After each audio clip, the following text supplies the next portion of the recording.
શબરીનો આશ્રમ આવે છે.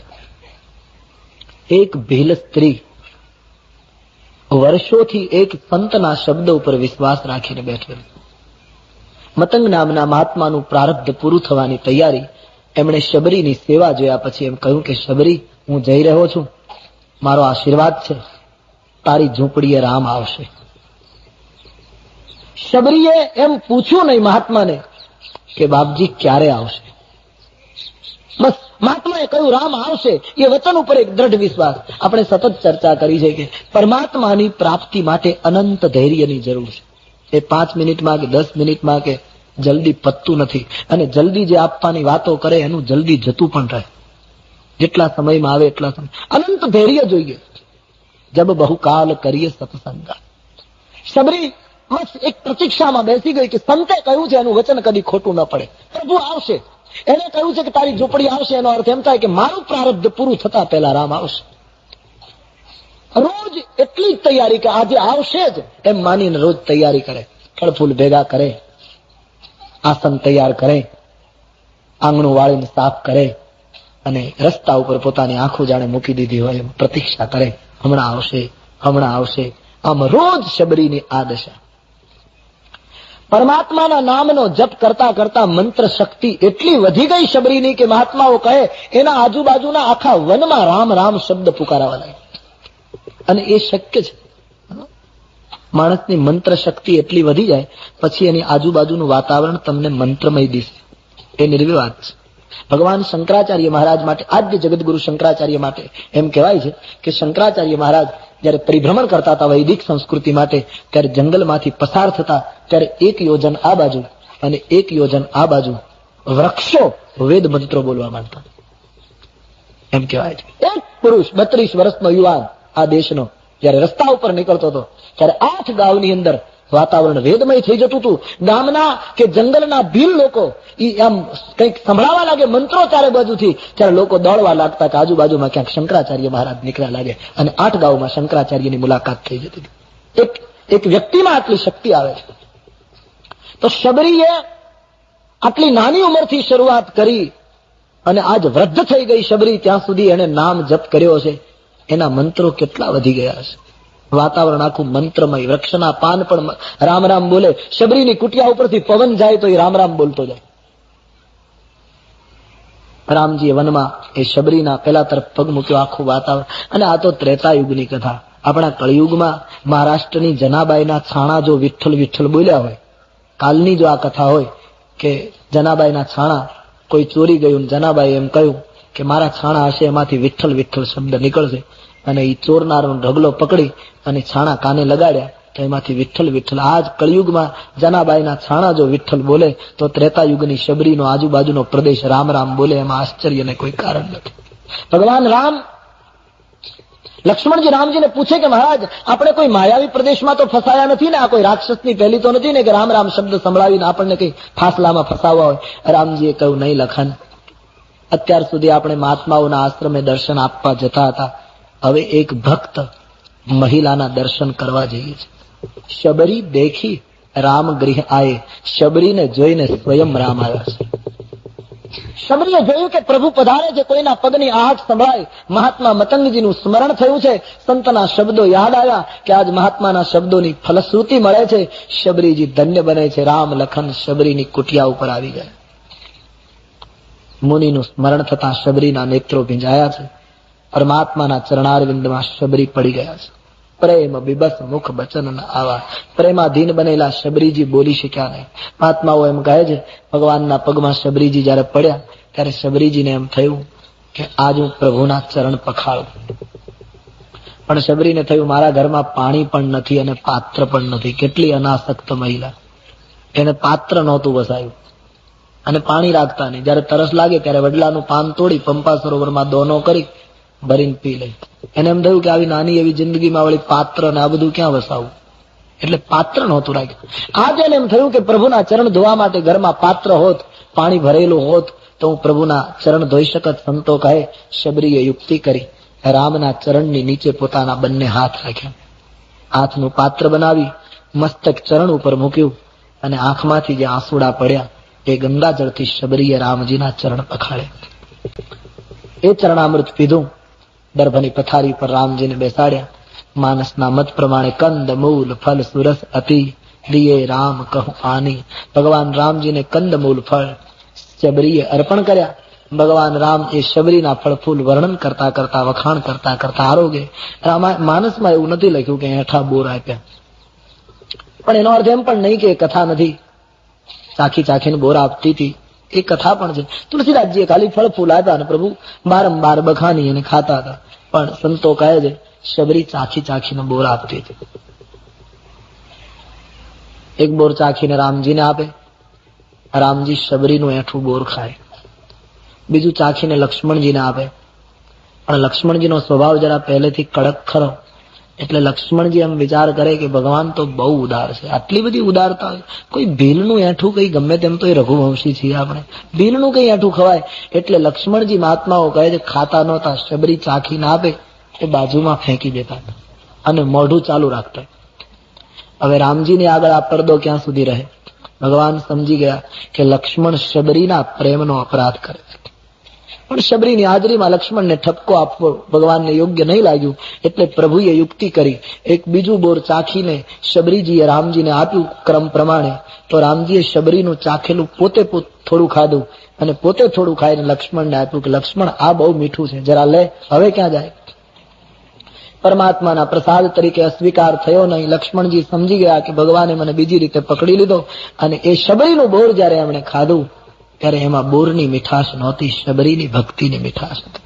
એમ કહે છે કે પછી શબરીજીના હાથમાંથી લઈને લક્ષ્મણજી બોર ખાવા લાગ્યા. અને લક્ષ્મણજીએ તે દિવસે એમ કહ્યું કે ભગવાન આજ મને એમ લાગે છે કે શબરી આપણને બોર નથી ખવડાવતી, પણ માં કૌશલ્યા બોર ખવડાવે છે. એવો ભાવ પેદા થયો છે. પરમાત્માને શબરીજીએ ફળો આપ્યા છે. ભગવાન શબરીના આશ્રમમાં આવ્યા પછી એમ જ લાગે છે કે જાણે સીતાજીને ગોતવા નીકળ્યા જ નથી, એટલા શાંતિથી બેસી ગયા છે. વિશ્રામ અનુભવ. પરમાત્માને આ રીતે ફળ ફૂલ આપીને હવે શબરી ભગવાનની સામે હાથ જોડીને નિવેદન કરે છે કે હી વિધિ સ્તુતિ કરો તુમારી, કે હી વિધિ સ્તુતિ કરો તુમારી, અધમ જાતિ में जड़मति भारी, अधम जाति में जड़मति भारी, अधम ते अधम अधम यति नारी, नारी तीन मह में मति मंद अघारी, तीन मह में मति मंद अघारी. મહારાજ આજ મારી ઈચ્છા તમારી સ્તુતિ કરું, પણ હું એકદમ ભીલ સ્ત્રી, કઈ ભણેલી નહીં, કઈ શબ્દોમાં તમારી સ્તુતિ કરું? અધમ જાતિ, જડમતી, અધમમાં અધમ, એમાંય પાછી ભીલ, એમાંય પાછી સ્ત્રી, એમાંય મતિમંદ, એમાંય ગંવાર. હું આપની સ્તુતિ કયા શબ્દોમાં કરું? ભગવાને બહુ સરસ વાત કરી. શબરીજી, આપ ભણ્યા નથી એટલે આપને સ્તુતિ ન આવડે, પણ અમે તો વશિષ્ઠજીની પાસે ભણ્યા છે, અમને તો સ્તુતિ આવડે ને. બોલે હા, તો દેવી આજે તમારે સ્તુતિ નથી કરવાની, આજ હું તમારી સ્તુતિ કરું. જે જગ્યાએ પરમાત્મા સ્તુતિ કરે એ ભક્તિની પરાકાષ્ઠા છે. શબરીજી, તમે તમારી જાતને અધમ માનો છો એ તમારી મહાનતા છે. બાકી જગતમાં હું કોઈની જાતિ પાત કુલ ધર્મ બડાઈ, હું જાત પાત કુલ ધર્મ બડાઈ વિદ્યા ગુણ ચતુરાઈને જોતો નથી. હું તો એક જ ભક્તિના નાતાને સ્વીકારું છું. કહ રઘુપતિ સુન ભામિની બાતા, મન હું એક ભક્તિ કર નાતા. મારો માનવીની સાથેનો સંબંધ કેવલ ભક્તિને નાતે હોય છે. આવો 9 પ્રકારની ભક્તિ દ્વારા હું તમારી સ્તુતિ કરું. ભગવાન રામજીએ 9 પ્રકારની ભક્તિ એ શબરીની સ્તુતિના રૂપમાં મૂકી મને તમને માર્ગદર્શન. શબરીને માધ્યમ બનાવી નવધા ભક્તિ કહો તો હિ પાય. 9 પ્રકારની ભક્તિ કરી છે. હવે રામચરિત માનસમાં જે 9 પ્રકારની ભક્તિ ગોસ્વામીજીએ લખી છે એટલી સરળ અને સીધી છે. જો ધારીએ તો ઈમાનદારીપૂર્વક નક્કી કરીએ તો એકાદ ભક્તિ તો અત્યારથી શરૂ કરી શકીએ. આમ તો 9 થઈ શકે એટલી સહેલી છે. ખરેખર જો નિર્ણય કોઈ કથા સાંભળ્યા પછી આપણે કરીએ તો આમાંથી થોડી ભક્તિ તો જરૂર આપણે આચરી શકીએ. કરવું જ હોય તો, પણ છટકવું જ હોય તો પરમ દિવસે પૂર્ણાહુતિ છે. આપણાથી શું થાય ને અમે શું કરી શકીએ. કાન પવિત્ર કર્યા, આવું જ કરીને જો છટકી જવું હોય, કથાથી કાન પવિત્ર કરો એ સારું છે, પણ હૃદય સુધી જવું જોઈએ. એટલા અપીલ એટલા માટે કરું છું કે બહુ સહેલી વાત તુલસીદાસજીએ રજૂ કરી. તુલસીદાસજીએ લોક સમુદાયને બહુ દ્રષ્ટિમાં રાખ્યો. કલિયુગનો માણસ શું કરી શકશે, કઈ રીતે કરી શકશે, એને લક્ષ્યમાં રાખીને કેટલી સરળ ભક્તિનું પ્રતિપાદન કર્યું. શબરીજી 9 પ્રકારની ભક્તિ તમારા આગળ રજૂ કરું છું. બિલકુલ સીધા સાદા શબ્દોમાં કહેવાયેલી એ ભક્તિ ગાથા ગૌર સે સુનિએ અને જે લાગુ પડે એને પકડી લો. પહેલી ભક્તિ તે પ્રથમ ભક્તિ સંતન કર સંગા, દૂસરી રતિ મમ કથા પ્રસંગ. પહેલી ભક્તિ સંતનો સંગ. કોઈ સંતના સંગમાં રહેવું, કોઈ સંતના માર્ગદર્શનમાં રહેવું, કોઈ સંતને સમીપ રહેવું, કોઈ સંતના થઈને રહેવું, આ પ્રથમ ભક્તિ. બસ બીજું કઈ કરવાનું નહીં. આપણને કોઈ સંતનો સંગ હોય, સંતનું માર્ગદર્શન હોય, કોઈ સંત સાથેનો આપણો સંબંધ હોય, આધ્યાત્મિક સંબંધ, તો આપણામાં પહેલી ભક્તિ છે. સવાલ લોકો એ કરે કે સત્સંગ તો કરીએ પણ સંત કહેવો કોને? સંતની વ્યાખ્યા શું? સંત માટે કઈ યુનિફોર્મ થોડા હોય, એના કઈ ગણવેશ થોડા હોય કે આવી રીતનું હોય એ સંત? સંત માટે તો સંત કોને કહેવો? સંત માટે રામચરિત માનસમાં પણ ઘણી વ્યાખ્યા છે, આપણા સાહિત્યમાં પણ ઘણી વ્યાખ્યા છે, ધર્મગ્રંથોમાં પણ ઘણી વ્યાખ્યા છે, સંત વાણીમાં પણ ઘણી વ્યાખ્યા છે. અને બહુ સીધી ને સાદી વ્યાખ્યા જોઈએ તો આપણો નરસિંહ મહેતા ક્યાં દૂરનો, વૈષ્ણવ જન તો તેને કહીએ, પીડ પરાઈ જાણે રે, પર દુઃખ હે ઉપકાર કરે તો એ મન અભિમાન. આ વૈષ્ણવ, આમાં ક્યાંય તિલક, ક્યાંય કપડા આવતા નથી. વૈષ્ણવ એટલે આ જે પીડ પરાઈ જાણે, જેની આંખમાં અમૃત હોય, જેની વાણીમાં સત્ય હોય, જેના હૃદયમાં જીવ માત્ર તરફ પ્રેમ અને આદર હોય, અને જેના જીવનમાં ભારતીય સાધુ સંતોની મર્યાદા હોય, એ સંત. પછી ગમે તે કપડા પહેરતો હોય, ગમે તે દેશમાં રહેતો હોય, ગમે તે વર્ણનો હોય, સંત. અને હજી એના કરતા સરળ વ્યાખ્યામાં જઈએ, જે રામકૃષ્ણ પરમહંસ કહેતા એ વ્યાખ્યામાં, તો સંત એટલે જેની નજીક જવાથી શાંતિનો અનુભવ થાય, એનું નામ સંત. શાંતિ આપેલો, જેની નજીક રહેવાથી, જેના વાતાવરણમાં રહેવાથી, જેને સમીપ રહેવાથી શાંતિ અનુભવાય, જીવનના સંતાપો દૂર થઈ જાય, અમુક સમય માટે વિચાર ફરી જાય, પ્રકૃતિ બદલી જાય, જુદા જ વિચારોમાં આપણે ડૂબેલા. એટલા માટે કરહું સદા સત્સંગ સૂચનારાયણ કાંડની સમાપ્તિમાં છે. સતત સંતોના સંગમાં, સત્પુરુષોના સંગમાં. તો આવી કોઈ વ્યક્તિના સંગમાં રહેવું એ પ્રથમ ભક્તિ, એના માર્ગદર્શનમાં રહેવું, એના વાતાવરણમાં રહેવું. દૂસરી રતિ મમ કથા પ્રસંગ. બીજી ભક્તિ મારી કથામાં રતિ. પરમાત્માના ચરિત્રોની કથા, એના પ્રસંગોમાં પ્રેમ, એ બીજી કથા. ભગવત કથાને ભાવથી સાંભળવી, ભગવત કથામાં ડૂબવું, એ બીજી ભક્તિ. ભગવત કથા સાંભળ્યા પછી એને આત્મા કબૂલ કરે તો પછી પોતાની બનાવીને એ પ્રમાણે અનુસરવું, આ બીજી ભક્તિ. પ્રથમ ભક્તિ સંતન કર સંગા, દૂસરી રતિ મમ કથા પ્રસંગા. પ્રથમ ભક્તિ સંત સંગ, બીજી ભક્તિ કથામાં રતિ, ત્રીજી ભક્તિ ગુરુ પદ પંકજ સેવા, તીસરી ભક્તિ અમાન. પોતાના ગુરુના ચરણ કમળની સેવા માન છોડીને કરવી, અમાની બની અને ગુરુચરણની સેવા મન વચન અને કર્મથી કરવી, એ ત્રીજી ભક્તિ. જેણે આપણા જીવનમાં ક્રાંતિ કરી હોય, આપણા સમગ્ર જીવનને અંધકારમાંથી પ્રકાશમાં મૂકી દીધું હોય, આપણા રસ્તાની ગતિ જેણે બદલી નાખી હોય, એ આપણો ગુરુ. જેના દ્વારા, જેના વચન દ્વારા, જેના સંગ દ્વારા, જેના વર્તન દ્વારા, જેના માર્ગદર્શન દ્વારા આપણા જીવનમાં સત્યનો માર્ગ મળ્યો હોય, એ આપણો ગુરુ. અને મન વચન કર્મથી માન છોડીને એની અદબ, એની સેવા, એનો આદર, એના તરફનો પૂજ્ય ભાવ, આ ગુરુ ભક્તિ એ ત્રીજી ભક્તિ છે. ગુરુ તરફનો, ગુરુ વગર છૂટકો જ નથી ભાઈ. જે લોકો ગુરુ શબ્દની મશ્કરી ઉડાડતા હતા 5 વર્ષ પહેલા, એ લોકો કંઠીઓ બાંધવા માંડ્યા છે. જે લોકો એમ કહેતા હતા કે ગુરુ એ તો દલાલો છે ને, ગુરુ એ તો બધા એજન્ટો છે ને, એ તો બધા વાયા છે, સીધે સીધા પહોંચી જાઓ, કોઈ ગુરુની જરૂર નથી, એ લોકો માણસોના ગળામાં કંઠીઓ પહેરે. કારણ કે છૂટકો જ નથી. તમે તમારી બુદ્ધિ કે પ્રતિષ્ઠાના તાનમાં કદાચ બોલી જાઓ, એને આર્ય સંસ્કૃતિ સ્વીકારે ની. માનસે તો ઘોષણા કરી, ગુરુ બેનું ભાવ નિધિ તારે ન કોઈ, શિવ વિરંચ વિષ્ણુ કઈ ન હોય. ગુરુની જરૂર પડે. સાધના તો આપણે જ કરવી પડશે, પણ કોઈ ગુરુનો સહકાર હશે તો સાધનામાં ગતિ વધશે, તેજસ્વીતા આવશે, તીવ્રતા આવશે. તો માન છોડીને ગુરુ ભક્તિ એ ત્રીજી ભક્તિ. ચોથી ભક્તિ મમ ગુણગાન કરે કપટ તજી ગાન. ચોથી ભક્તિ મારા ગુણગાન જે ગાય, મારા ગુણનું ગાન ગાયા કરે, એ ચોથી ભક્તિ. પણ તુલસીએ કહ્યું કપટ છોડીને ગાન કરે, કપટનો ત્યાગ કરીને મારા ગુણગાન ગાય, એ ચોથી ભક્તિ. મંત્ર જાપ મમ દ્રઢ વિશ્વાસા, અને પંચમ ભજન સુબેદ પ્રકાશા.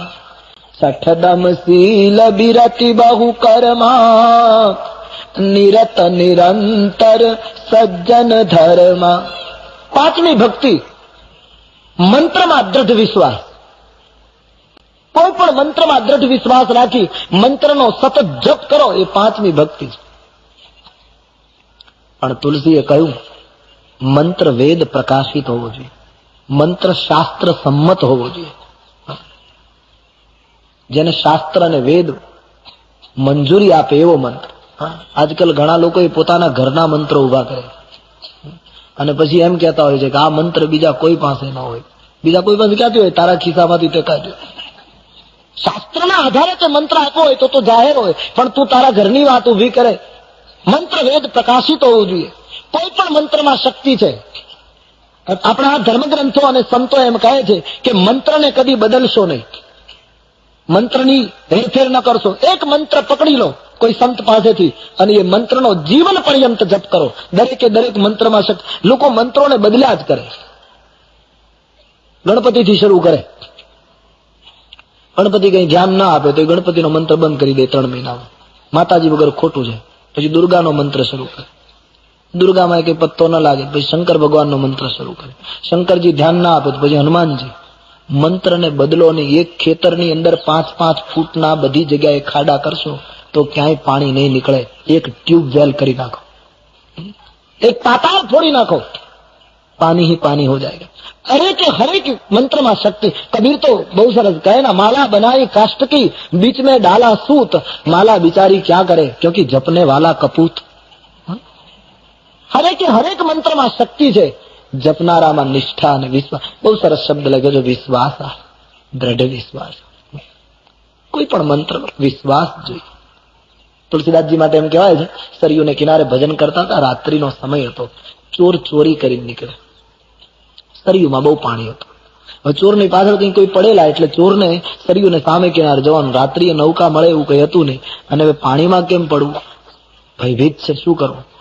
સાંભળ્યું કે તુલસીદાસજી અહીંયા બેઠા છે. બંને જણા ગયા. બાબાજી જય સિયારામ. બોલે જય, અમારે સામે કિનારે જવું છે. અને ગભરાયેલાજી પાછળ અમને પકડવા દોડે અને એમને તરત આવડતું નથી, નૌકા મળે એમ નથી, પાણી ઘણું છે. તુલસીદાસજી તો સંત, દયા આવી ગઈ. કઈક ચિઠ્ઠીમાં કઈક લખી આપ્યું, કહ્યું મુઠ્ઠીમાં રાખીને પડો. કઈ કાગળની ચિઠ્ઠી, ખોલશો નહીં, ખોલશો તો ડૂબી જશો, વિશ્વાસ રાખીને પડો. ચિઠ્ઠીમાં કાગળની ચબરખીમાં કઈક બાપજીએ લખી આપ્યું, લઈ અને બંને પડ્યા અને નીકળી ગયા. એક વિશ્વાસ થઈ ગયો, હિંમત આવી ગઈ, નીકળી ગયા. સરયુને સામે કિનારે ગયા પછી થયું કે જરા દેખે તો સહી આખી लिखा था क्या. જેવું ખોલ્યું તો અંદર ખાલી રામ શબ્દ લખ્યો. આ તો આપણે કરી શક્યા હોત, આના કરતા મોટા અક્ષરે લખતા. તુલસીદાસજીના અક્ષર કઈ બહુ સારા નતા, જે જોયા છે એમાં જોઈએ તો એટલા બધા કઈ બહુ સરસ. આ ચોરને એમ થયું કે આપણે સારા અક્ષર લખી શકે રામથી જ, એટલે એ લોકોએ પાછું બીજા કાગળમાં રામ લખીને થયું કે આપણે લખીને પાછા પડીએ. એ રામ લખીને પડ્યા અને ખરેખર તણાયા છે. પણ તોય રામનો પ્રભાવ કે તણાતા તણાતા બચી ગયા, સામે કિનારે ગયા. તો ત્યાં તુલસીદાસજીને બદલે કોઈ બીજા સંત મળી ગયા અને પૂછ્યું કે બાપજી આમ થયું. અમે ગોસ્વામીજીને મળી અને અંદર પડ્યા તો એમને ચિઠ્ઠીમાં રામ લખ્યું હતું તો તરી ગયા. પછી અમને એમ થયું કે અમે લખીને પડીએ, તો તર્યા તો ખરા, નીકળ્યા તો ખરા, પણ ઘણું પાણી પી ગયા અને માંડ માંડ બચ્યા અને ત્યાં નીકળવાને બદલે બીજે નીકળ્યા. આનું કારણ બોલે તુલસીએ પણ રામ લખ્યું હતું, તમે પણ રામ લખ્યું, પણ ફરક એ તુલસીનું રામ હતું ને આ ચોરનું રામ હતું, આટલો ફરક. એટલે વિશ્વાસની કમી વાત તો એની હોય છે ને, ભાવની કમી.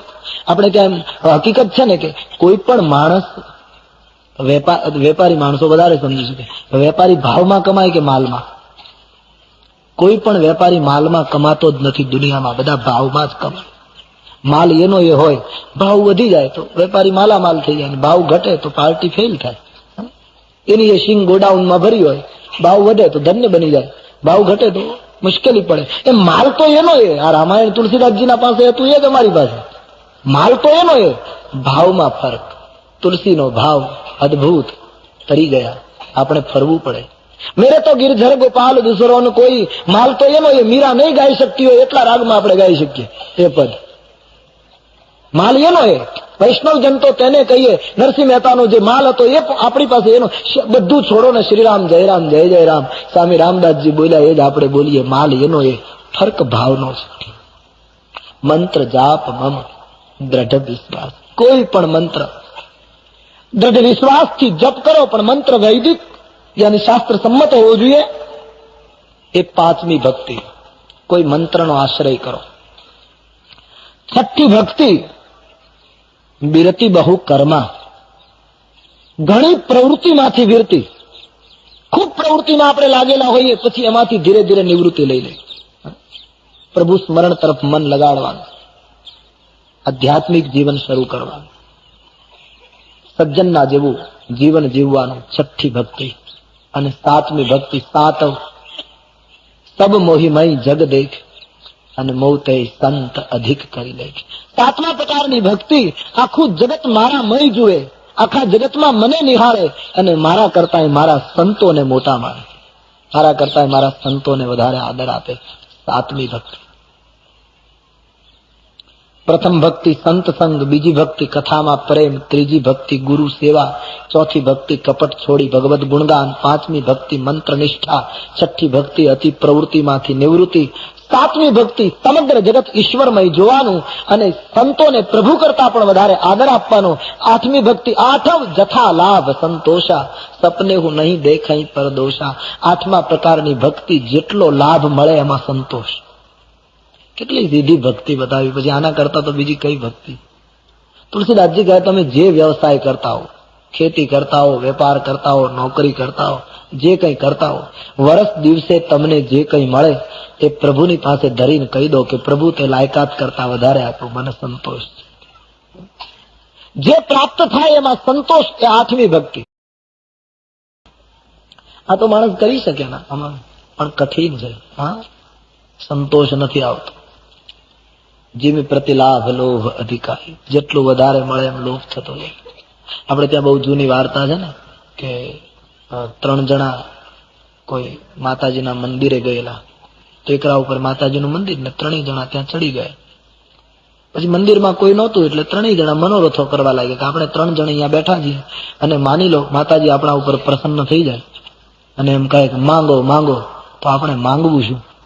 એક જણો જરા સમજદાર હતો, એને કીધું કે આ બધી રહેવા દો વાતો, માતાજીને પ્રસન્ન થવાના ઠેકાણા ઘણા છે, આપણે ખોટે ખોટા અહીંયા બેઠા જઈને માં પ્રસન્ન થઈ. કહ્યું કે નહીં, માને એને મોજ આવી ગઈ એની એમ કહે કે નહીં માંગો, તો આપણે તૈયારી રાખવી સારી. તૈયારી તો કરી રાખીએ, તો દેવી છે ને ક્યારે પેલું થઈ જાય શું ખબર. એક જણે કહ્યું માતાજી પ્રસન્ન થાય નહીં, જો પ્રસન્ન થાય તો હું એટલું માંગુ કે હે જગદંબા, આ જગતમાં 1 કરોડ બળદ ઉત્પન્ન કર. પેલા 2 જણ કહે તારે બળદને શું કરવા? કહ્યું કે નહીં, માંગવા દેવું તો માંગવા દેવું, નહીં તો ના પાડો. પછી કે 1 કરોડ બળદ ઉત્પન્ન થાય, એના જે 2 શિંગ, એ શિંગની જગ્યાએ 2 સાગના ઝાડ ઉગે, બળદના માથે ઝાડ ઉગે. એટલે આના માટે માતાજીને આગી નવી સૃષ્ટિ ઉત્પન્ન કરવી પડે. એટલે 2 કરોડ સાગના ઝાડ થયા. પછી હું માતાજીને એમ કહું કે 1 કરોડ બળદના 2 સિંગ, યાની 2 કરોડ જે સિંગ એ સાગના ઝાડ થયા. અને એક સાગનું વૃક્ષ, એને જે અગણિત પાન હોય એ બધા પાન 100 રૂપિયાની નોટ થઈ જાય. બસ આટલા રૂપિયા મળે બસ વધારે આપણે જોઈતું નથી. હવે કેટલા રૂપિયા થાય આ ગણો. 2 કરોડ ઝાડ, એના એક એક ઝાડના અગણિત પાન, એ બધા 100-100ની નોટો થઈ જાય. બસ આટલું માતાજી આપે. બીજાને કહ્યું હવે તું માંગ. બીજો કહે પણ હવે આમાં તે ક્યાં કઈ બાકી રહેવા દીધું કે હું માંગુ. કહ્યું કે નહીં પણ આમાં ક્યાં કઈ મળી ગયું છે, આ તો ખાલી મનોરથો કરવા તૈયારી તો કર. બીજાએ કહ્યું કે સારું, માતાજી પ્રસન્ન થાય નહીં, અને જો થાય તો તે જે માંગણી કરી એમાં મારી સંમતિ. 1 કરોડ બળદ મંજૂર, 2 કરોડ સાગના ઝાડ મંજૂર, એના બધા 500-100ની નોટ થઈ જાય મંજૂર. પણ એક વસ્તુ વધારે માંગુ. શું? કે સાગના જે ઝાડ હોય એને વેરાવી, એના પાટિયા પડાવી, એના બધા કબાટ બનાવી, અને એની અંદર બધી 100-100ની નોટો નાખી અને તાળું મારીને ચાવી હું લઈ જાઉં. આ બીજાની માંગણી. ત્રીજો પગથિયા જ ઉતરવા માંડ્યો કે હવે તો આમાં કઈ મારત બા કાણે કે તાળું મારી દીધું. પેલા બંને જણાએ હાથ પકડીને કીધું તું માંગ. બોલે પણ હવે શું માંગવાનું? કહ્યું નહીં, અમે જેમ મનોરથ કર્યો એમ તું પણ કર.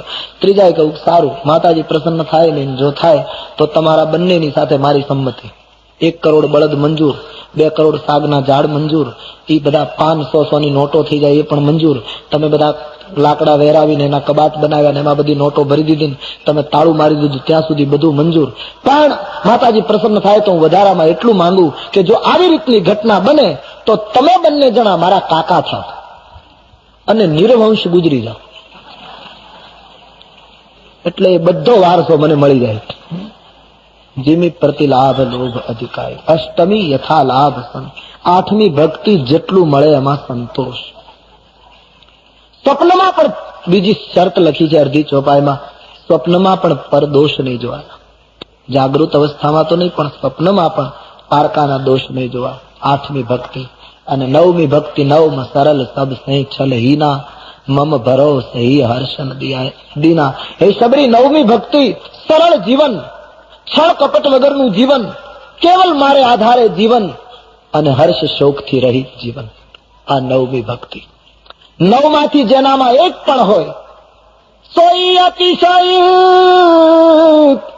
પ્રિય ભામિની મોરે, સકલ પ્રકાર ભક્તિ દ્રઢ તોરે. શબરીજી, 9માંથી એક પણ જેનામાં હોય તે મને અત્યંત પ્રિય લાગે. તમારામાં તો 9 પ્રકારની ભક્તિ દ્રઢ થયેલી છે. સુંદર રજૂઆત કરી છે. શબરી આનંદ અનુભવે છે. પછી રામજીએ શબરીજીને પૂછ્યું, જનક સુતા કહું સુધી ભામિની. હે દેવી, તમે જનક રાજાના પુત્રીને કઈ સમાચાર હોય તો આપો, સીતા વિશે કઈ ખબર હોય તો. શબરીજીએ કહ્યું, મહારાજ, પંપા સરહી જાહુ રઘુરાજ, તહ હોય સુગ્રીવ મિતાઈ. આપ અહીંથી આગળ જાઓ પંપા સરોવરને કિનારે, એ પ્રદેશમાં તમને સુગ્રીવની સાથે મિત્રતા થશે, મિત્રતા કરજો, અને એ તમને સીતાજી માટે માહિતી આપશે. ત્યાંથી તમને સીતાજીની તલાશ માટે સુવિધા રહેશે. ભગવાન રામ અને લક્ષ્મણ શબરીના આશ્રમથી સીતાન્વેષણ માટે આગળ નીકળે એના પહેલા શબરીએ કહ્યું, પ્રભુ આપ જાઓ નહીં, તમારા જતા પહેલા હું જાઉં. અત્યાર સુધી તો તમે આવશો એ પ્રતીક્ષામાં હું સહન કરી શકી વિયોગ, પણ હવે આપ ગયા પછી મહારાજ હું જીવી નહીં શકું, માટે પહેલા મારી ગતિ થાય, પછી આપ જાઓ. રામાયણના મત પ્રમાણે યોગ અગ્નિમાં પોતાના દેહને પ્રજ્વલિત કરી શબરીજી એવા સ્થાનમાં પહોંચ્યા છે જ્યાંથી પાછા ફરવું ન પડે. શબરીજી ધન્ય બન્યા છે. પરમાત્મા એનો ઉદ્ધાર કરી અને શબરીની સૂચના પ્રમાણે સીતાજીની તલાશ કરવા માટે બંને ભાઈઓ આગળ વધ્યા છે. વસંત ઋતુ વનની અંદર શોભે છે. થોડી ચોપાઈઓમાં વસંતનું અને કામસેનાનું વર્ણન કર્યું છે. વનરાયને જોતા જોતા દેખું તાત વસંત સુહાવા, પ્રિયા હીન મોહી ભય ઉપજાવા. આમ ભગવાન વર્ણન કરતા કરતા પંપા સરોવરને કિનારે ગયા. સંતના હૃદય જેવું નિર્મળ જળ છે. ચારે બાજુ આંબાવાડી છે. અને ફળના ભારથી વૃક્ષો નમી ગયા. જેમ પરોપકારી પુરુષ સંપત્તિ મળે, જ્ઞાન મળે, વિદ્યા મળે, નમતો જાય, એમ વૃક્ષો નમેલા છે. અનેક મહાત્માઓની કુટિયાઓ છે. ભગવાન રામ પંપા સરોવરને કિનારે જઈ જળપાન કરે. મૃગચર્મ બિછાવી રામજી વિરાજિત થયા. લક્ષ્મણજી બેઠા. તુલસીદાસજીએ લખ્યું, બેઠે પરમ પ્રસન્ન કૃપાલા, કહત અનુજ સન કથા રસાલા. ભગવાન લક્ષ્મણજીની સાથે રસપ્રદ કથાઓ કહેવા લાગ્યા. બંને ચર્ચા કરે છે. એ વખતે નારદજી નીકળ્યા છે. રામજી તો પ્રસન્ન બેઠા છે, કોઈ ચિંતા નથી, પણ નારદજી નીકળ્યા. એને રામજીને જોયું તો એને લાગ્યું વિરહવંત ભગવંત. નારદજીને ભગવાન વિરહવંત દેખાય. નારદજીને થયું મારો શાપ સ્વીકારી અને ભગવાન માનવ લીલા કરે, આજ એને વિરહમાં તડપવું પડે. મેં શાપ આપેલો કે વિશ્વ મોહિનીના વિયોગમાં મને તડપાયો એમ તડપવું પડશે. લાવ એ પ્રભુના દર્શન કરવા માટે જાઉં. નારદજી ધરતી ઉપર આવ્યા છે. પ્રભુએ સ્વાગત કર્યું, નારદજીને બેસાડ્યા. નારદજીએ ભગવાનની સ્તુતિ કરી, પરમાત્માની પાસે માંગણી કરી છે, મહારાજ આપના બધા નામ આકાશમાં જેમ નક્ષત્રોની વચ્ચે ચંદ્ર શોભે એમ મારા હૃદયરૂપી આકાશમાં તમારી ભક્તિની શરદ ખીલે. અપર નામ ઉડગન બિબલ બસહું ભક્ત ઉર વ્યોમ, એમાં તમારા બીજા નામો તારાની સમાન ચમકે. તમારું રામ નામ સોઈ સોમ રાકા રજની ભક્તિ તવ.